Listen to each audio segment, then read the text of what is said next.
High বন্ধুরা, এই দেখো আবার বেরিয়ে পড়েছি মিঠিকে নিয়ে রথের মেলা দেখতে। আমি কত কিছু খাবো, কত কিছু যাবো, কি মজা। তোমাদের মিঠির তো আনন্দের শেষ নেই মেলাতে এসে।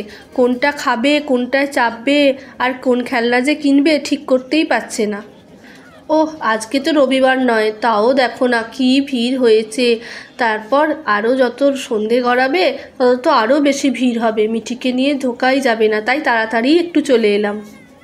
মন্দিরের চূড়াটা দেখো দূর থেকে কি দারুণ লাগছে, আর আকাশটাও কি সুন্দর লাগছে। রেনোভেশনের পর এই মন্দিরের এটাই প্রথম রথ, আর এই রথ পড়ল মোট 628 বছরে। পুরীর পরেই কিন্তু মাহেশের রথ হচ্ছে দ্বিতীয় বৃহত্তম রথ ভারতবর্ষের মধ্যে। আর মিঠির তো এই রাইডিংস দেখে কি বায়না, মা ওটাতে চাপবো করছে। আমি তো নিজেই ভয় পাচ্ছি, তোকে কি চাপাবো। ওই জন্য ওকে ছোটোখাটো একটা রাইডিংয়ে নিয়ে গেলাম, বললাম যা বাবা এই গাড়িতে চাপ, তাহলেই হবে। ও তো এতেই চেপে খুব খুশি, বেশ ভালোই এনজয় করছে। এই রাইডিং থেকে নামার পরই ওর মোটামুটি বায়না শুরু হয়ে গেল খেলনার।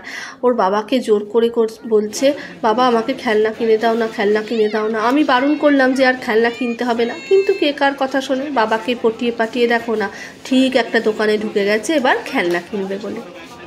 সারাক্ষণ বদমাইশি করে যাচ্ছে, আর বাবাকে খালি জাপাচ্ছে, দাও দাও দাও, ওই খেলনাটা দাও, এই খেলনাটা দাও। পারলে সবই নিয়ে নেয় ও, দুষ্টু কোথাকারে।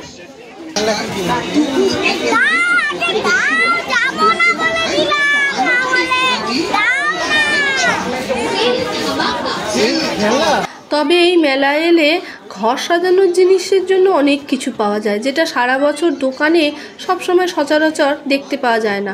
এখানে কিন্তু এক জায়গায় অনেক কিছু পাওয়া যায় ঘর সাজানোর জন্য, মনের মতো করে কিনতে পারি। এই দেখো আবার একটা নতুন খেলনার দোকানে চলে এসেছে, হাজারটা খেলনা দেখছে, ওনার পছন্দ আর হয় না, একবার এটা দেখছে তো একবার ওটা দেখছে, পারলে সবই নিয়ে নেয়। এই দেখো শেষে অনেক খেলনা দেখার পর এই বারবি ডলটা পছন্দ হয়েছে, এটা নেবে বলে বায়না করছে।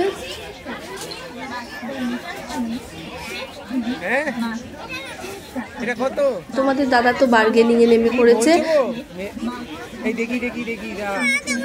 আচ্ছা আমায়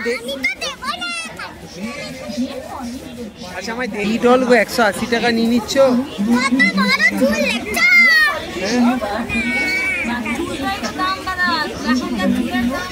চুল তো এখন আর কেউ রাখেই না। আবার বলছে এই বারবিটার এত দাম কেন, বলছে নাকি ওর চুলের জন্য, এত বড় সুন্দর চুল, এটাই ওর স্পেশালিটি, এই জন্যেই নাকি এত দাম। ভাবো তোমরা, প্রথমে 200 টাকা বলেছিল, সেটা 180, তারপর সবার শেষে 170 টাকায় দিতে রাজি হলো। মেয়ে তো আমার খুব খুশি ডল পেয়ে। এই মেলাটা 1 মাস ধরে হয়, খুব সুন্দর। তোমরা এখানে এলে অবশ্যই কিন্তু এই মেলাতে এসো। শ্রীরামপুর স্টেশন থেকে অটো বা টোটোকে বললেই মাহেশের রথের মেলা, ওরা কিন্তু তোমাদের পৌঁছে দেবে। এইটাই হচ্ছে বিখ্যাত সেই জগন্নাথ মন্দির। এখান থেকেই জগন্নাথ দেব চলে গেছেন মাসির বাড়িতে, ওখানে 7 দিন উনি থাকবেন, আবার উল্টো রথের দিন উনি এখানে ফিরে আসবেন। মন্দিরটা খুব সুন্দর, খুব সুন্দর পরিবেশ।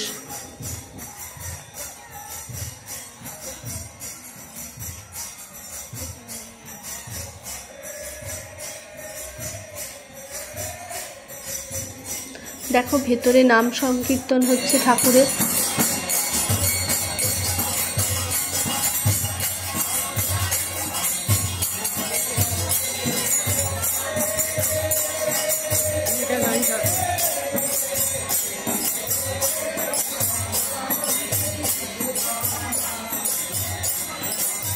এই দেখো এবার বাড়ি ফেরার পালা। মাসির বাড়িতে এই বিখ্যাত রথটা দাঁড় করানো আছে, এটাই হলো শ্রীরামপুরের মাহেশের সেই বিখ্যাত রথ।